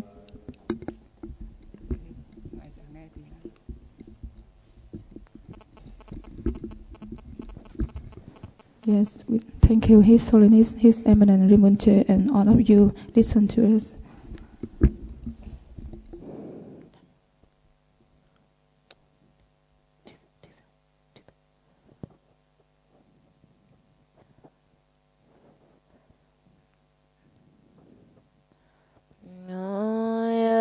Quân kéo đi sinh vô đơn, xin nam gül mà ga güçül davi kara chimiran jube masam.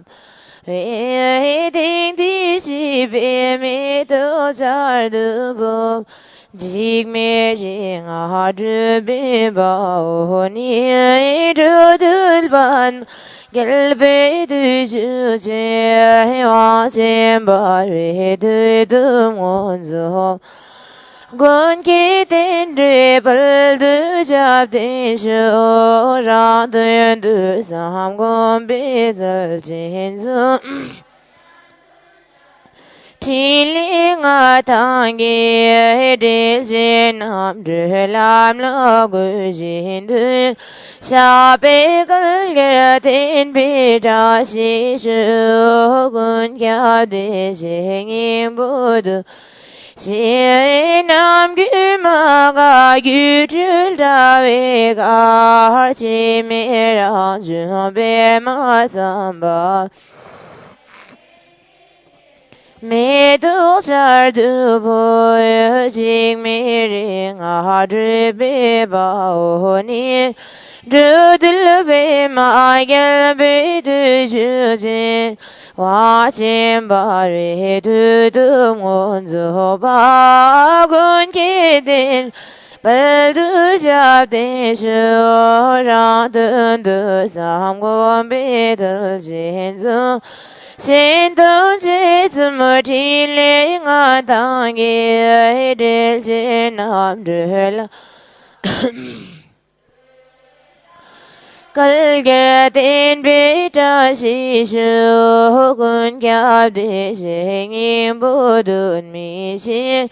Nam gư mà gà gư trül trà bế gà chi mê ràng chùm bế mà sâm bà mê. Tên đi xí bế mê tu char du bố chinh mê rì ngà trừ bế bà ô ni.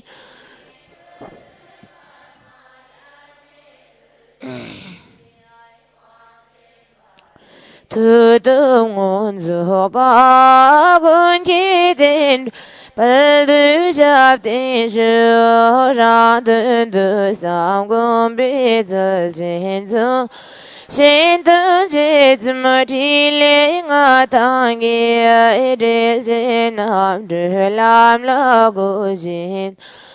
Shabe galgadin bidashi shum sudi du jibun ye jigmedu Ding tidir be magash begar Kinea juduk bajigi Jabzun da de jitulun du du jibun ye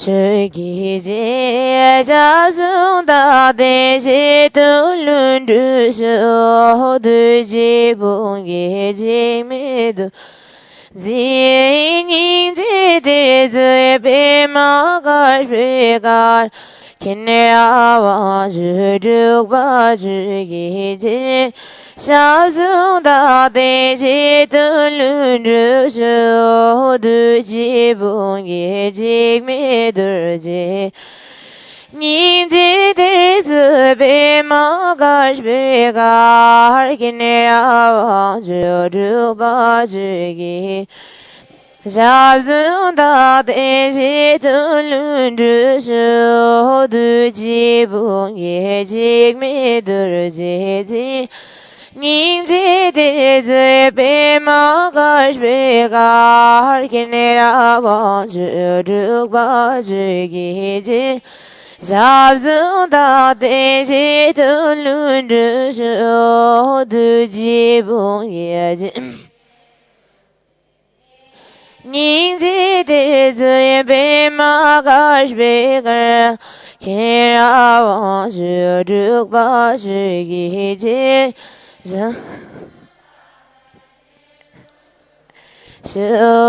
du jibun ye jigmedur je Nin jidir be magash begar Kinea juduk bajigi je Shabzun da de jitulun lama gukam zala salwa de judu guzi salwa de chile darz dalwa midbre jingi lo bande juye ne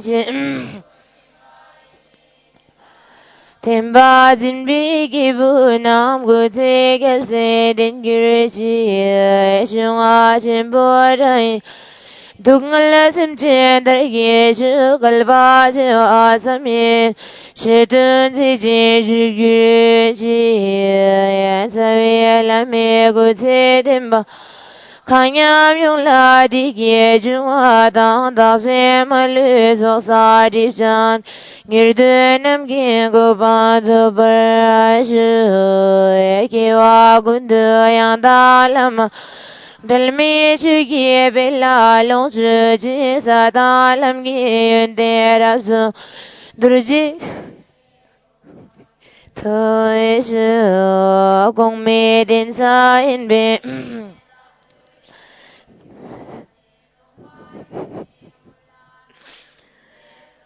Zinbar shu Bullo mi relin chi zhu gu Sa xin de jiao sa ji zhu gun mi ji ki la Cha shi shu de shi ye dun bi ye de ba shu gi su Nye bi zhu yu zha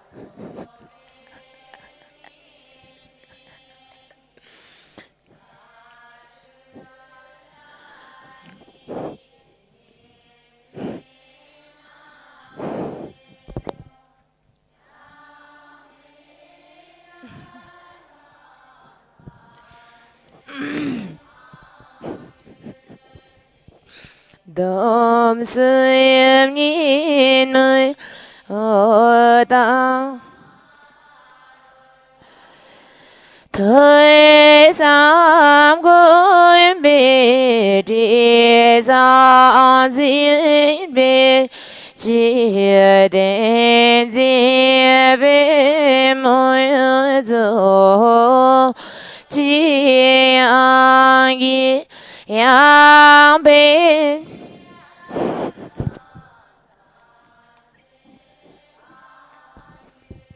chi ye da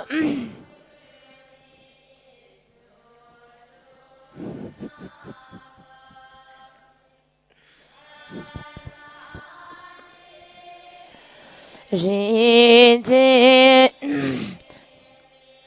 ne zhi ge zar ba zar bi bel ya zi ya be ye gam dam jin gang yu ji de xie don be de ba zhou yi zi ye be zhu zha zhu be jin jin ye xie char gi ji na be lo ya be ge ga da ji gang yu ji dom si min mei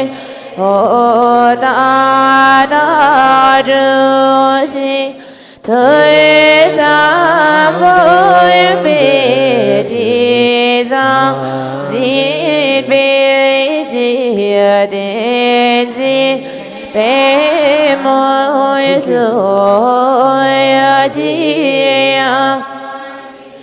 ya bề làm đam chi ang yu chi nghe đam đi na ba pen da ni ri chi e be ni zhe ge zar ba zar be be ya be gam dam ji gang yu ji de xie don be de ba zhe yi zi ye be zhu zha zhu be jin jin ye xie zhi char gi ji nam ya be gam dam ji gang yu ji dom sing yin mei o ya da da zhu xi thời gian vui bề đi ra diễn bề chỉ đến gì bề mỗi rồi ya bề gam dam ji ang yu ji nghe da đi na ba ji pen da ni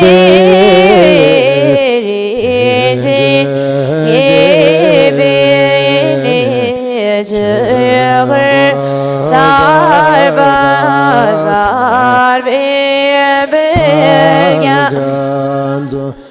ya ya be ge ga da